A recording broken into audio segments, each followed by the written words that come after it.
करत करत अभ्यास ते जड़मती होत सुजान। इंग्लिश ट्रांसलेशन क्या है? Practice makes a man perfect. जी हाँ, मैं हूँ सीए निशा शर्मा, आपकी क्लास टीचर, जो आ गई हूँ श्रीजी कॉमर्स क्लासेस के जरिए आपको भी सुजान बनाने, ताकि आप भी श्रीजी कॉमर्स क्लासेस में आकर प्रैक्टिस करें और बुद्धिमान बने अकाउंट्स में। चलिए, अभी तक जो हमने अकाउंटिंग एंट्रीज सीखी हैं वो था childhood version of accounting entries, वो आपको समझाने तक के लिए थी। अब जो अकाउंटिंग एंट्रीज हम सीखेंगे उसमें डिफिकल्टी लेवल एक लेवल अप कर देंगे और एडवांस्ड अकाउंटिंग एंट्रीज सीखने की कोशिश करेंगे। चलिए स्टार्ट करते हैं इसी के साथ आज की क्लास।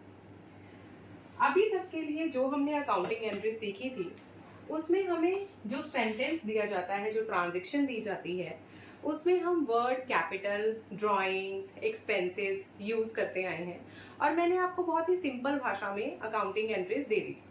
लेकिन आज की क्लास में हम सीखेंगे कि हमने जो पेपर में एंट्रीज दी गई हैं उससे कैसे आइडेंटिफाई करना है कि ये कैपिटल ही है, एक्सपेंस ही है, ड्राइंग ही है, परचेजेस ही है या सेल्स ही है। ठीक है, तो आइए सीखते हैं इसी के साथ हम आज का advance version of accounting entries. Vikas, proprietor of Messrs XYZ Limited, brought furniture, car, mobile and AC into business।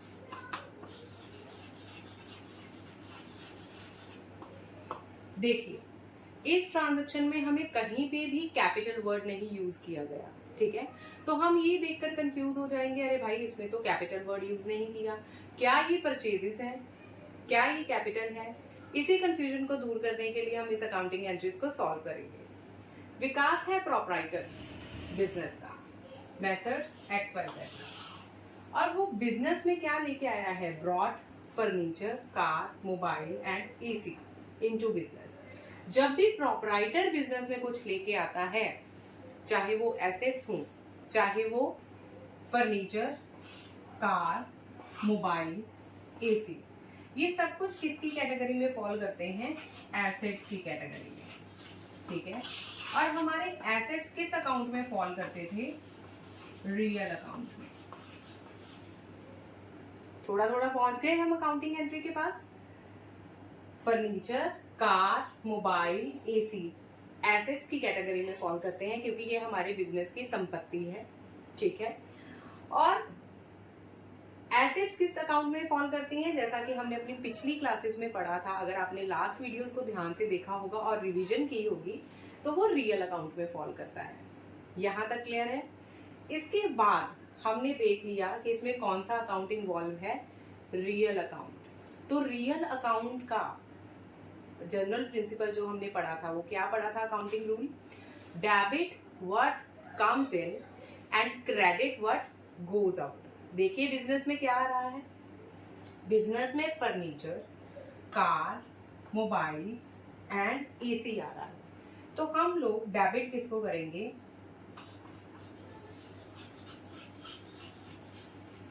Furniture account debit. ठीक है, उसी तरह कार अकाउंट डेबिट। ठीक है, और उसी तरीके से mobile account debit, AC account debit. जो जो चीजें बिजनेस में आ रही हैं उन सबको आप डेबिट करेंगे। और क्रेडिट किसको करेंगे? जब भी प्रोप्राइटर बिजनेस में कोई चीज लेके आता है तो वो हमारी कैपिटल कंसीडर होती है। एसेट्स को हमने यहाँ पे रिस्पेक्टिवली डेबिट कर दिया है, तो क्रेडिट क्या होगा? To capital account. देखने में जो सबसे पहले एंट्री इतनी कॉम्प्लिकेटेड लग रही थी, वो एंट्री कितनी इजी निकली ना? Debit what comes in, credit what goes out का रूल अप्लाई हो गया। डेबिट कम्स इन क्या है? Furniture, car, mobile and AC. ठीक है, और क्रेडिट किसको किया? कैपिटल को। क्यों? क्योंकि एंट्री को देखते ही हमें समझ आ गया कि विकास बिजनेस का प्रोपराइटर है और वो बिजनेस पर्पस के लिए ये सारी एसेट्स को बिजनेस में लेके आया है। ठीक है, इसी के साथ ये वाली एंट्री कंप्लीट हो गई। आप इनको अपने नोटबुक में साथ साथ नोट करते रहिए ताकि जब भी आप फ्यूचर में रिवीजन करें तो आपको किसी भी तरीके की कोई परेशानी ना आए। ठीक है, देखिए ये हो गया हमारा advance version first accounting entry का। अब इसी तरीके से अगर आपको ये सेंटेंस लिखा आ जाता है, विकास proprietor withdraws INR 5,000 for his son's school fees.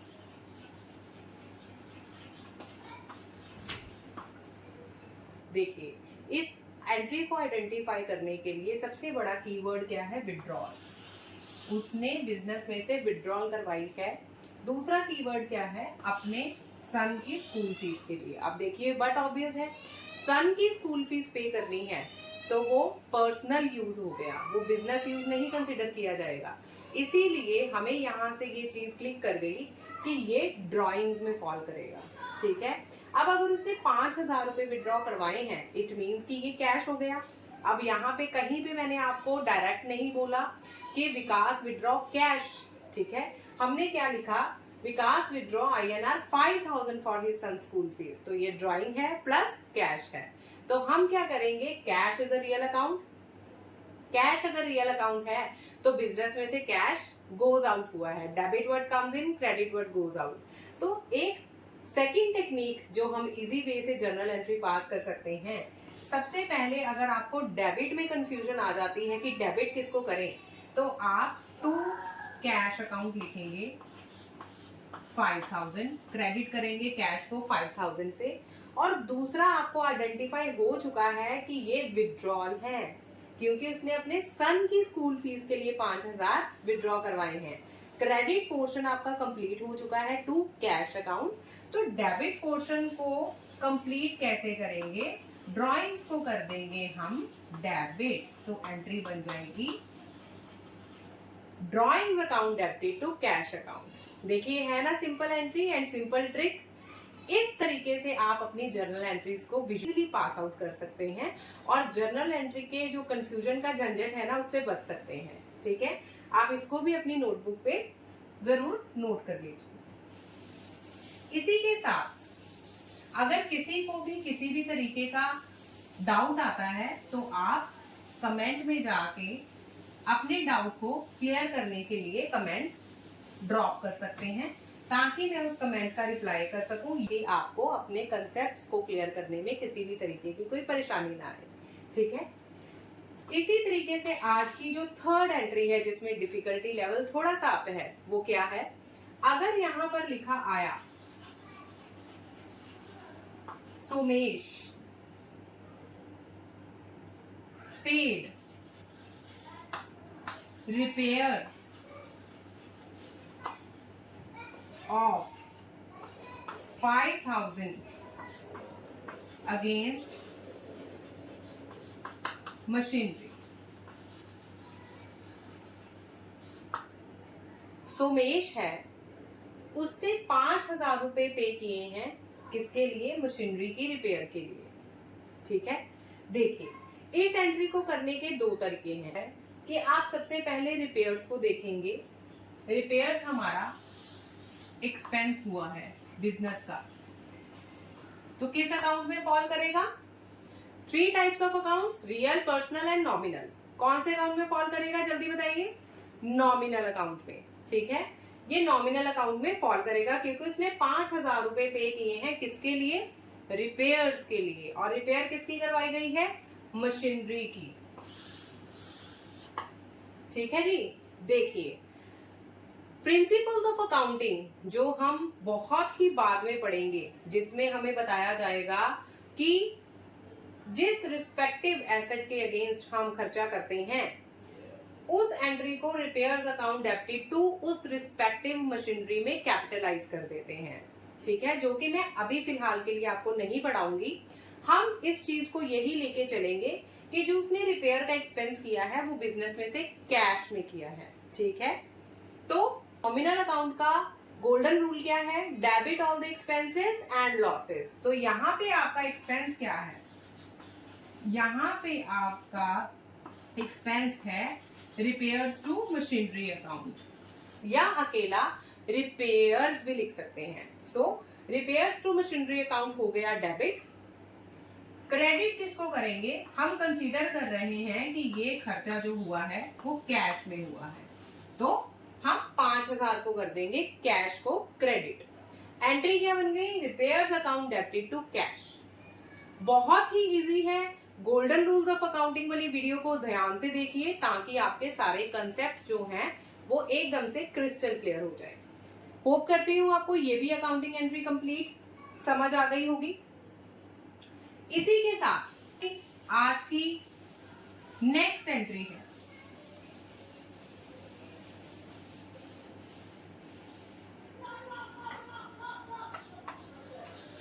वो क्या है?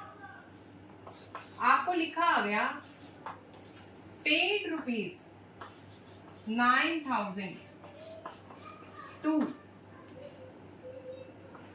शाम, ठीक है। अब देखिए यहां पे सबसे ज्यादा क्या कंफ्यूजन की स्थिति उत्पन्न होगी? पेड ₹9,000 टू शाम, आपको तो कुछ भी नहीं लिखा गया कि क्या ये कोई खर्चा है, क्या ये परचेजेस है, किस पर्पस के लिए शाम को पैसे दिए गए हैं। अब यहाँ पे हम क्या करेंगे? पेड ₹9,000, इसको ध्यान से देखिए। ₹9,000 का मतलब है आपके बिजनेस में से कैश का आउटफ्लो हुआ है and cash falls in real account. First step complete. Second, किसको पे किया गया है? शाम को, ठीक है। शाम को 9,000 रुपए पे किए हैं और उसके बारे में अभी तक आपको कोई जानकारी नहीं है कि क्या उसने वापस किए नहीं किए, तो हम अज्यूम करके चलेंगे कि इन फ्यूचर हमने शाम से 9,000 रुपए वापस लेने हैं, ठीक है। तो हम क्या रूल अप्लाई करेंगे? पर्सनल अकाउंट का रूल क्या होता है? Debit the receiver, credit the giver. Who is the receiver in this entry? शाम। तो आप शाम को क्या करेंगे? डेबिट कितने अमाउंट से करेंगे? 9,000 से, ठीक है। शाम हो जाएगा डेबिट कितने से? 9,000 से। और क्रेडिट आप किसको कीजिएगा? बिजनेस में से क्या कैश आउटफ्लो हुआ है तो क्रेडिट किसको करेंगे? टू कैश अकाउंट को, ठीक है। ये हो गई आपकी एंट्री पास। पेड ₹9,000 टू शाम, शाम को पैसे दिए गए हैं तो टू कैश बिजनेस में से आउटफ्लो हुआ है और डेबिट किसको करेंगे? शाम को। बहुत ही सिंपल एंट्री है, इसको भी आप अपने नोटबुक में नोट कीजिए। इसी के साथ आज की क्लासरूम को यहीं पे हम समाप्त करते हैं और नेक्स्ट एंट्रीज के साथ मैं आपको कल मिलूंगी। तब तक के लिए आप जल्दी से श्रीजी कॉमर्स क्लासेस का यूट्यूब चैनल सब्सक्राइब कीजिए, लाइक कीजिए, कमेंट कीजिए in case of any doubt. और तब तक के लिए take care, have a nice day.